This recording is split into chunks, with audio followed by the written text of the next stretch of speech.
Hi everyone, this is Sunette, and in this video we are having a look at the word miserable. So this word came up in me one evening before bed, and this does sometimes happen where just about when I'm about to rest, some interesting realizations and insights open up within me. And this particular one opened up last night, and I reminded myself to immediately, as soon as possible, come and share the interesting points that I looked at. And it's interesting because it also very much opened up interesting dimensions in my personal process.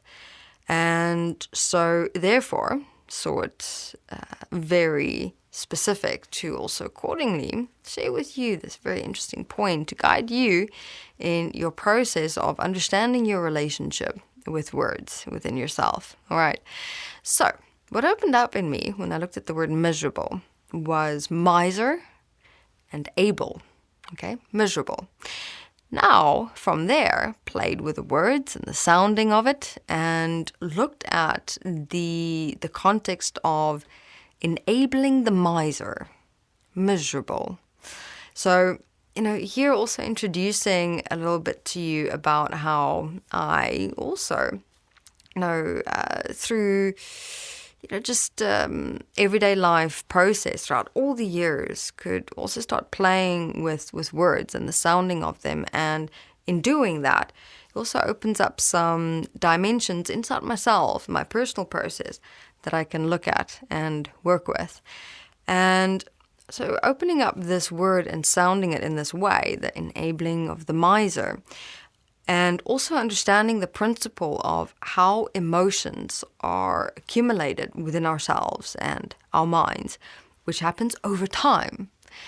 I looked at the definition of miser, right, which is miser is a wealthy individual who hoards their wealth and spends very little money.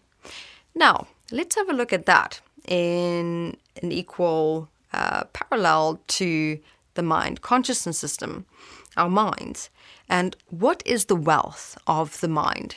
The wealth of the mind is emotional energy, our thoughts, our inner dialogue, our projections, our imaginations. For the mind, that is wealth.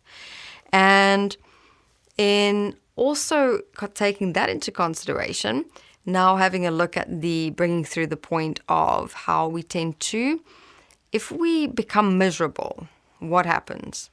We have actually for some time, over an extended period of time, started to collect the wealth of the mind, inside of ourselves, and we have hoarded it and kept it and suppressed it and having it remain secret within us. So this was quite fascinating playing with this in this way, because what I saw was the following. I looked at an example of when I accepted and allowed myself to go through an experience of being miserable. And it was for some time where, and it was in a living environment with a couple of people, and, I felt like I could not, express myself, be creative, be innovative. I could not naturally do something that came immediate to me. And so slowly but surely, I started thinking about it more and reacting to it more and building up this resentment and anger and frustration and suppression. And that right there, everyone, is enabling the miser within and as yourself as the mind. You are accumulating the wealth of the mind slowly but surely without spending it. Now, what does it mean without spending it? You're not speaking about it. If you spend money, what are you doing? You're using it. You are releasing it. You are exchanging. You are almost, getting it out of yourself, your life, your wallet, your purse, your bag. You're getting it out. So same with being miserable. What are you doing? Enabling the miser within you, which is you're building all this wealth of the mind, but you're not speaking about it. You're not writing about it. You're not directing it. You're not resolving it. You're not doing anything. You are just remaining in that state. And it's also quite cool because what also comes up for me is the Osho card of the miser.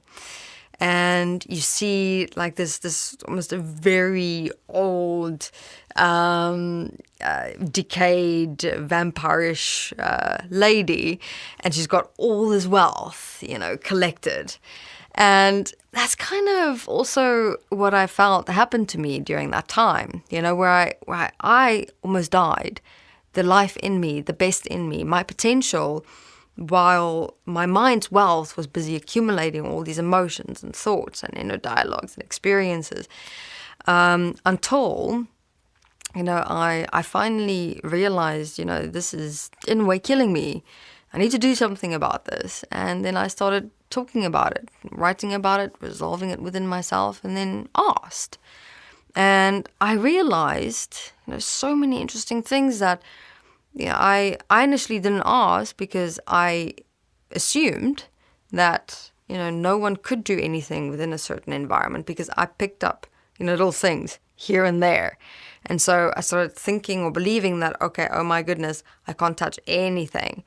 When all the while what they'd said in all those little moments throughout time had nothing to do with the fact of, actually changing the space and making something with it or about it. All right. So here to share with everyone all these dimensions that opened up for me when I had a look at the word miserable. And so what you can do with it is, what I also started doing last night is just checking through my memories and remembrances and also my everyday life now. Is there anywhere a signature or a reference to me doing this to myself at the moment right now that I'm not realizing or noticing? And I found a couple, so I'm going to start approaching it is writing it out or speaking it out. Not exist in that miserable state anymore. We've become so accustomed to accepting and allowing the least of ourselves in terms of how we can really make our own experience within ourselves and our lives so compromising, so unpleasant, not worthwhile. So for anyone who can relate to being miserable, do this. Write it out. Spend your wealth, okay? This is wealth that you can spend. It is the wealth of consciousness, the mind. It's not your personal wealth. Where will your personal wealth come from? And here I'm talking about in the context of life, okay? Money exchange. The wealth of life is within your experience and moments in your everyday life. Do you want to continue spending your time as enabling the miser within you? Or do you want to spend your wealth, your time as your life within you in a way of sharing it with yourself and others to become more supportive for you and others in your life experience? So the question is, what's your relationship to wealth, to the wealth of life? Are you enabling the miser within you, collecting just the wealth of consciousness and becoming that Osho card, the miser? I would suggest everyone look that card up because it's not a nice card and it's a good flash reminder for you. Hey, I'm turning into that. I don't want to become that. Or are you the wealth of life? Wealth of life, the one who starts creating and living the best life for you and others and sharing that as much as possible. Have an abundant self in life, everyone. Thank you very much.